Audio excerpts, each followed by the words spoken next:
Opposition fighters patrolling the streets of Ajdabiya, a city which has been fought over now for more than 2 weeks. The streets seem almost deserted. Many people have fled, others stay hidden indoors after days of terrifying battles. Everywhere there are signs of the intensity of the fighting. Opposition fighters control most of Ajdabiya during daylight hours, with Gaddafi's forces holding their 2 positions on the edge of the city with tanks and Soviet-made Grad missiles. They've been used to devastating effect. We cannot do anything. It's not just 4 tanks, it's more. But on the coastal area there are many rocket launchers and heavy weapons. We cannot get in. He is sometimes shelling us from 40 to 70 kilometers away.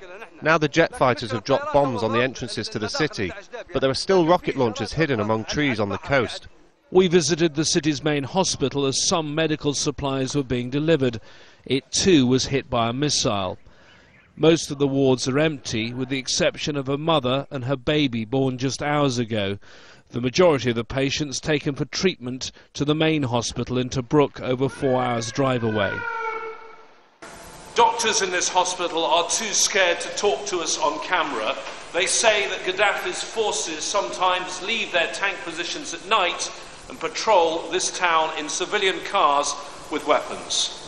They told us that despite several ceasefires being declared by the government in Tripoli, over 100 bodies have been brought to the hospital's mortuary in the last 2 days.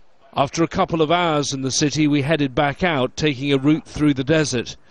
It's here in this sparsely populated area that in all the villages you find there are now camps housing the majority of the people of Ajdabiya.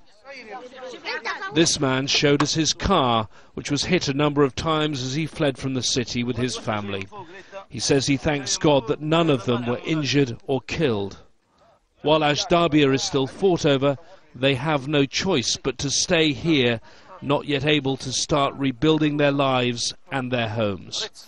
James Bays, Al Jazeera, Eastern Libya.